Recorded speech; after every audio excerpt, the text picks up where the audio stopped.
எல்லாருக்கும் நமஸ்காரம். நம்ம இன்றைக்கி பிசிபேளாபாத் பார்க்க போகிறோம். அதுக்கு முதல்ல இந்த பருப்பு இதெல்லாம் வறுத்துக்கணும். ஒரு 1½ பொடி உளுத்தம்பருப்பு எடுத்துன்னு இருக்கேன்.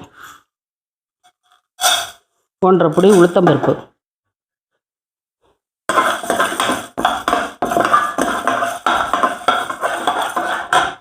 1½ பொடி கடலைப்பருப்பு,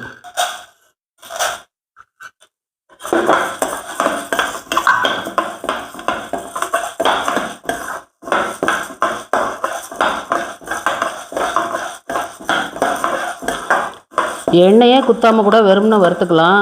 ஆனால் நான் ஒரு கொஞ்சோண்டு எண்ணெய் குத்தின்னு இருக்கேன். ட்ரை ரோஸ்ட்டாக தான் இது வறுக்கணும். ஏன்னா அது வறுத்து வச்சுட்டா எப்போ வேணாலும் போட்டுக்கலாம், ட்ரை ரோஸ்ட்டாக வறுத்து வச்சுட்டா.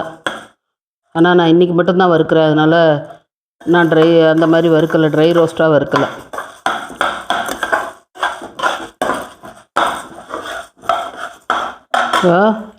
நம்ம ஒரு ஸ்பூன் மிளகு போட்டுக்க போகிறோம். அதுக்கப்புறம் அதே அளவு பருப்பெல்லாம் போட்டுட்டோம் இல்லையா, அதே அளவு 1½ கை கொத்தமல்லி விதை,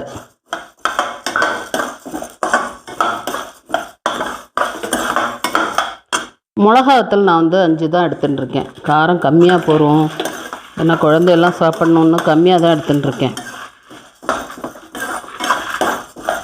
ஜீரகம் ஒரு 1/2 ஸ்பூன் போட்டுக்கலாம்.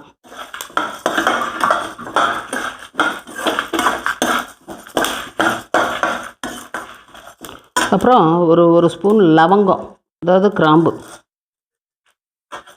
மேலே இருக்கிற மொட்டை எடுத்துகிட்டு கிராம்பு யூஸ் பண்ணணும். மேலே ஒரு பால் மாதிரி ஒன்று இருக்கு இல்லையா கிராம்பில், அதை எடுத்துகிட்டு அதை யூஸ் பண்ணணும். அதுக்கப்புறம் லவங்கப்பட்டை,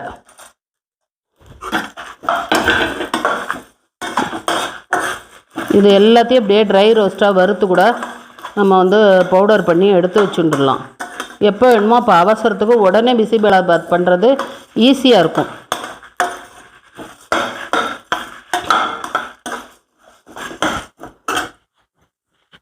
இப்போ வெந்தயத்துக்கு பதிலாக வெந்தயம் வறுத்து அரைச்சி வச்சுருக்கேன், அந்த பொடியை போட்டுக்கிறேன். வெந்தயம் ரொம்ப போடக்கூடாது, கம்மியாக போட்டுட்டா போதும், ஒரு வாசனைக்கு தான். அதுக்கப்புறம் தேங்காய் துருவல், அது நம்ம பெரிய குழம்பு கரண்டி இருக்கும் இல்லையா, அதில் ஒரு கரண்டி போட்டுட்டா போதும்.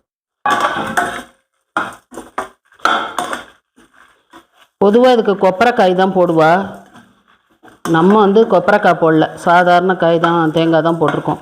கொப்பரைக்காய் போட்டுட்டோம்னா இந்த பொடியை ஒரு 2 மாதம் கூட நம்ம வச்சுக்கலாம், அது பாட்டுக்கு இருக்கும். ஏன்னா அது கொப்பரைக்காய் இல்லையா, தண்ணியெல்லாம் இருக்காது, அதனால நல்லாயிருக்கும். இந்த பொடியை நம்ம வச்சுட்டோம்னாக்கா இது அவ்வளோவா இருக்காது, இது 1 நாள் 2 நாள் தான் இருக்கும். இப்போ பொடியெல்லாம் நம்ம வறுத்தாச்சு, இதை ஆற வச்சு பவுடர் பண்ணிக்க வேண்டியது தான். இது இந்த மாதிரி நல்லா ஒரு பெரிய தாம்பாளத்தில் ஆற போட்டோம்னா ஒரு 5-10 நிமிஷத்தில் ஆறிடும். மிளகா மட்டும் உங்களுக்கு வேணுங்கிற அளவு போட்டுக்கோங்க. எங்களுக்கு காரம் கம்மியாக போகிறோம், அதனால இதை போட்டுருக்கோம். ஏன்னா மிளகு வேற போட்டிருக்கோம், கிராம்புக்கும் துளி காரம் உண்டு. உங்களுக்கு இன்னும் மிளகா வேணும்னா வேணுங்கிற அளவுக்கு நீங்கள் போட்டுக்கலாம். இப்போவே இது நல்ல கமகமான நல்ல வாசனையாக இருக்குது, பூரா பரவி இருக்குது. ஏன்னா அந்த கிராம்பு, அந்த லவங்கம், வெந்தயம், மிளகு எல்லாம் ஒன்று ஒன்றும் தனித்தனியாக ஒவ்வொரு விதமான வாசனை கலந்து நல்லா இருக்குது. இப்போ நம்ம எண்ணெய் விட்டுக்க போகிறோம். கடலெண்ணெய் தான் விட்டுருக்கேன்.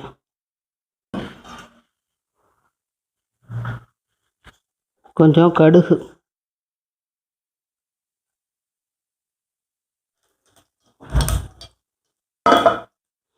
கடுகு வெடிச்சுன்னு இருக்கு.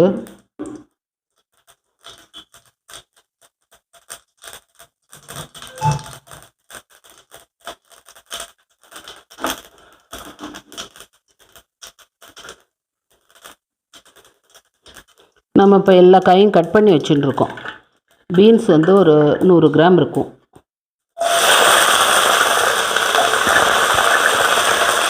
நீளமாக கட் பண்ணிட்டு இருக்கோம்.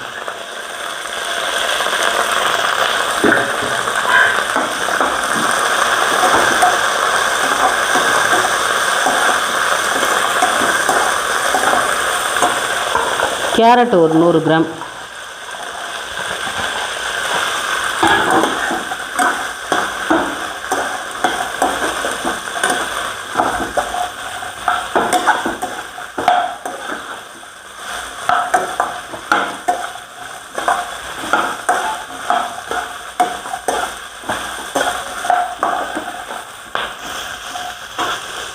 உருளைக்கிழங்கு ஒரு 200 கிராம்.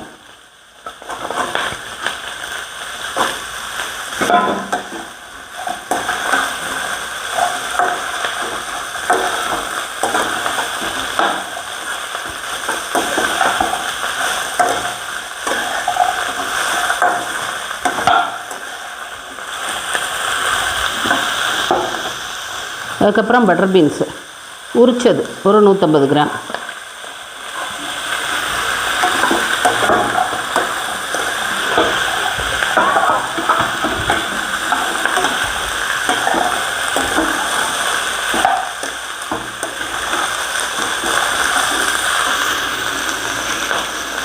பச்சை பட்டாணி ஒரு 2 கைப்பிடி.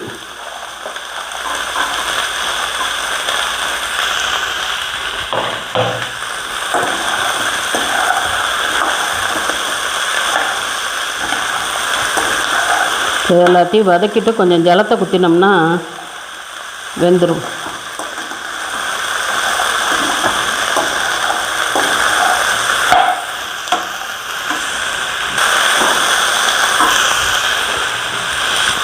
சோயா பீன்ஸ் கொஞ்சோண்டு ஒரு கைப்பிடி தான் போட்டுருக்கேன், அது ரொம்ப போடலை.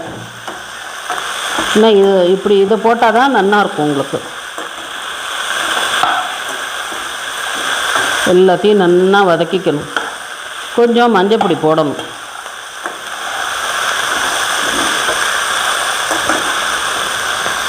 எல்லா காயும் இந்த மாதிரி நீளமாக கட் பண்ணி உரித்து எல்லாத்தையும் அலம்பி தனித்தனியாக ரெடி பண்ணி எடுத்து வச்சுட்டோம்னா பண்ணுறது ரொம்ப ஈஸியாக இருக்கும்.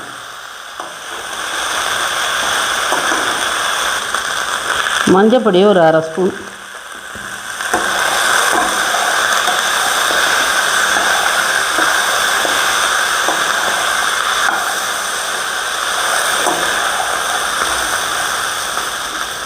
அவ்வளோதான். கொஞ்சம் ஜலத்தை கொட்டி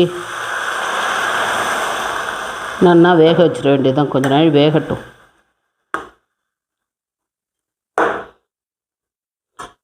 இது ஒரு கர்நாடக சமையல். இது அவள் காயெல்லாம் போட மாட்டா. பிசிபேளாபாத்தில் பருப்பு அந்த பொடி அரைக்கிறோம் இல்லையா, அதை வச்சு தான் பண்ணுவாள். நம்ம தமிழ்நாட்டில் எல்லாத்துலேயும் காய் போடாமல் பண்ண மாட்டோம். அதனால் நம்ம இதெல்லாம் போட்டுருக்கோம். ஆனால் ஒரிஜினலாக கர்நாடகாவில் பண்ணுற பிசிபேளாவில் இதெல்லாம் கிடையாது. வெல்லம் போட்டுருவா, அதுதான் அவளது ஸ்பெஷல். வெல்லம், அந்த பொடி, அதுக்கப்புறம் அந்த சாதம் துவரம்பருப்பும் அரிசியுமா கலந்து வடித்து வச்சுருப்பா. இதெல்லாம் தான் அவளுக்கு முக்கியம். இந்த காய்கறி அதில் இருக்காது, இது நம்ம போடுறது தான்.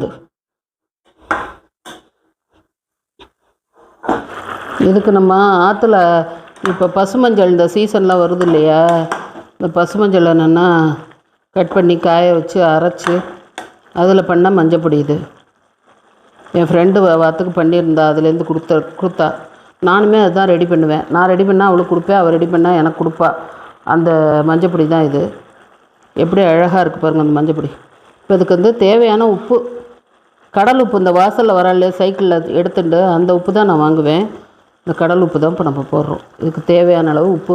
அது ரொம்பலாம் கரிக்காது, அதனால நமக்கு அளவும் புரியும். அந்த உப்பு தான் போடுவேன். இன்னும் கொஞ்சம் அந்த உப்பு உரைச்சிக்கட்டும். ஒரு பாதி வெந்த உடனே நம்ம உப்பை போட்டுடலாம். பாதி வெந்த உடனே உப்பு போட்டுட்டோம்னா நல்லா அது கொஞ்சம் உரைச்சிக்கும். இதிலெல்லாம் காயை போட்ட உடனேயே உப்பு போடக்கூடாது, கொஞ்சம் நாள் இது வேகணும். ஒரு பாதி வெந்ததுக்கு பிறகு நம்ம உப்பு போட்டோம்னா அது நல்லாயிருக்கும். இப்போ இதில் நம்ம புளி ஜலம் விட போகிறோம்.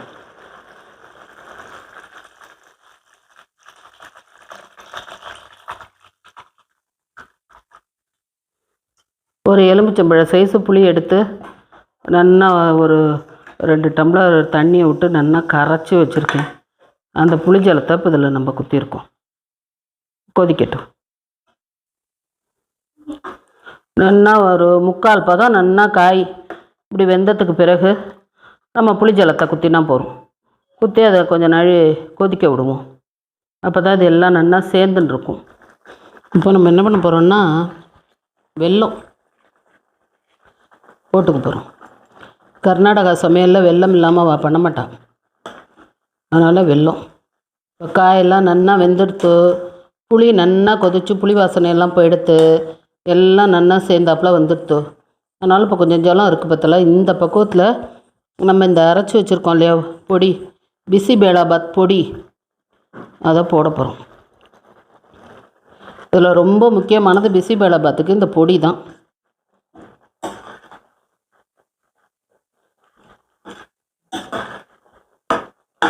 இந்த பொடியை நம்ம இதில் போட்டுட்டாச்சு.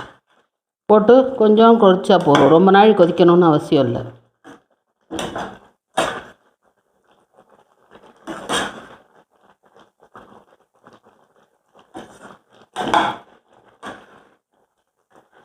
நல்லா கிளறி விட்டாச்சு.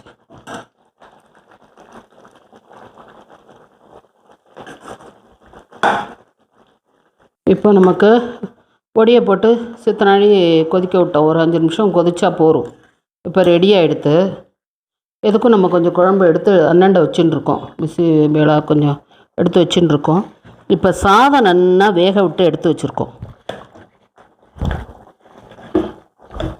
இது எவ்வளோன்னா 1/4 கிலோ பச்சரிசி, 150 கிராம் துவரம்பருப்பு, இது ரெண்டையும் ஒன்றா கலந்து கொஞ்சம் மஞ்சப்பொடி வேணுன்னா போட்டுக்கலாம். போட்டு 1க்கு 3 ஜலம் விடணும். 1 டம்ளர், இது 1 டம்ளர் அரிசின்னா 3 டம்ளர் தண்ணி விட்டு நல்லா ஒரு 6 சவுண்டு விடணும். விட்டு நல்லா பொங்கல் மாதிரி குழைய வேக விட்டு எடுத்து வச்சுக்கணும். இந்த மாதிரி நல்லா குழசலாக பொங்கலுக்கு வேக வைக்கிற மாதிரி வேக விட்டு எடுத்துக்கணும். நல்லா நீர்க்கவும் இப்படி லூஸாக இருக்கணும், கட்டியாக இல்லாமல் இப்படி லூஸாக இருக்கணும்.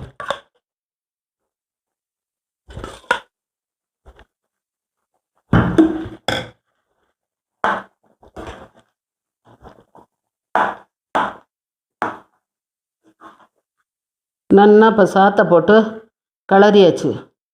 அடுப்பை இன்னும் நம்ம ஆஃப் பண்ணலை, அடுப்பில் வச்சே தான் கிளறின்னு இருக்கோம். இப்போ என்ன பண்ணுறோன்னா நல்லா அந்த பெரிய குழம்பு கரண்டி இருக்கல, இதால் ஒரு கரண்டி நல்லா நெய் குத்தணும். இல்லை அப்படின்னா நல்லெண்ணெய் குத்திக்கலாம், அதுவும் நல்ல வாசனையாக தான் இருக்கும். ஆனால் நான் நெய் குத்துறேன். நீங்கள் நெய் குத்தலாம், இல்லைன்னா நல்லெண்ணெய் குத்திக்கலாம்.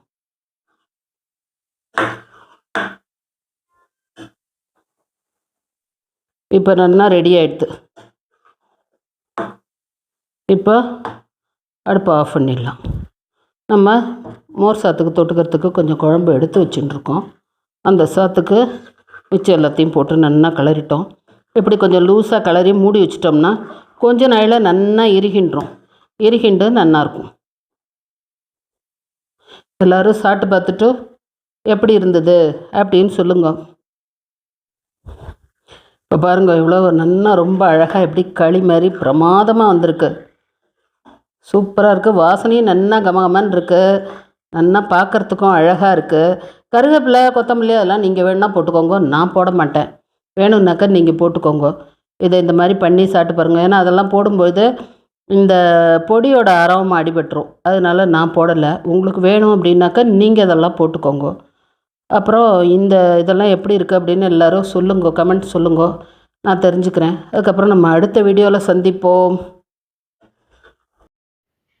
பிசிபேளாவுக்கு நம்ம வந்து இந்த மாவடு கட் பண்ணி வச்சுட்டுருக்கோம், சிப்ஸ் வச்சுருக்கோம், அதுக்கப்புறம் அப்பளம் வடை அதெல்லாம் பண்ணி வச்சுட்டுருக்கோம். அதை நமக்கு வேணுங்கிறபடி தொட்டுன்னு சாப்பிட்லாம். பச்சடி வேணும்னா கூட பண்ணி சாப்பிட்லாம். இதுக்கு பச்சடி தொட்டுண்டாலும் நல்லாயிருக்கும். இப்போ இந்த மாதிரி நீங்கள் எல்லாத்தையும் ரெடி பண்ணி வச்சுக்கணும். காய்கறி எல்லாம் ரெடி பண்ணி வச்சுட்டு, சாமான்லாம் ரெடி பண்ணி வச்சுட்டு, கட் பண்ணி எல்லாம் அலம்பி வச்சுட்டு, தேங்காயெல்லாம் நல்லா துருவி எடுத்து வச்சுட்டு, எல்லாத்தையும் பண்ணிவிட்டு பொடியை கூட வறுத்து அரைச்சி எல்லாத்தையும் ரெடி பண்ணி வச்சுட்டோம்னா ஒரு 1/4 மணி நேரத்தில் பண்ணிடலாம். ஆனால் இது வந்து ஒரு பெரிய ப்ராசஸ். இது 1 மணி நேரம் ஆகும். எல்லாம் ரெடி பண்ணி வச்சுட்டா 1/4 மணி நேரத்தில் முடிச்சுடலாம். ரொம்ப இது வந்து உடம்புக்கு நல்ல சத்தான ஒரு பதார்த்தம். அதில் இருக்கிற பொருள், அதுக்கப்புறம் வந்து காய்கறி, அதெல்லாம் இந்த பட்டை கிராம்பெல்லாம் போடுறோம் இல்லையா, அது வந்து இந்த சுகர் வராது, கொலஸ்ட்ரால் வராது, அதுக்கெல்லாம் ஜெரிமான சக்தி என்னென்னா கொடுக்கும். அதுக்கான பதார்த்தங்கள் தான் அதெல்லாம். அதனால் நம்ம இந்த மாதிரி செய்யும்போது எல்லாம் இதில் வந்துடுறது பாருங்க. மிளகு, ஜீரகம், வெந்தயம், கொத்தமல்லி விதை, எல்லா பொருளும் நம்ம இதில் போட்டுடுறோம். அதனால் இது ஒரு நல்ல பேலன்ஸ்டு டயட். இது நம்ம ட்ரெடிஷ்னல் சாப்பாடும் கூட. சில பேருக்கு நாக்கில் சுவை தெரியாது, ஒரே வயத்து பரட்டலாக இருக்குது அப்படிலாம் சொல்லிகிட்டு இருப்பா. வாமிட் வர மாதிரி இருக்குது, சில பேருக்கு இந்த மசக்க வாந்தி இந்த மாதிரிலாம் வரும் அப்படின்லாம் சொல்லுவாள். அவளுக்கெல்லாம் கூட இந்த சாப்பாட்டை நம்ம பண்ணி கொடுத்தோம்னா அவளுக்கு இதில் எல்லா விதமான சுவையும் இருக்குது, அறுசுவையும் வந்துடுறது. அதனால் இது ரொம்ப உடம்புக்கு ஒரு நல்ல சாப்பாடு. இது தொட்டுக்கே வேணுங்கிறது அவசியம் இல்லை, ஏன்னா நம்ம எல்லா கையும் போட்டுடலாம். வேணும்னா இந்த அப்பளம் வடம் பச்சடி இந்த மாதிரி நமக்கு எது வேணுமோ அதை தொட்டுட்டு நம்ம இதை சாப்பிட்டுக்கலாம். இது அப்படியே மாதத்தில் ஒரு நாள் அந்த மாதிரி இதை பண்ணணும்.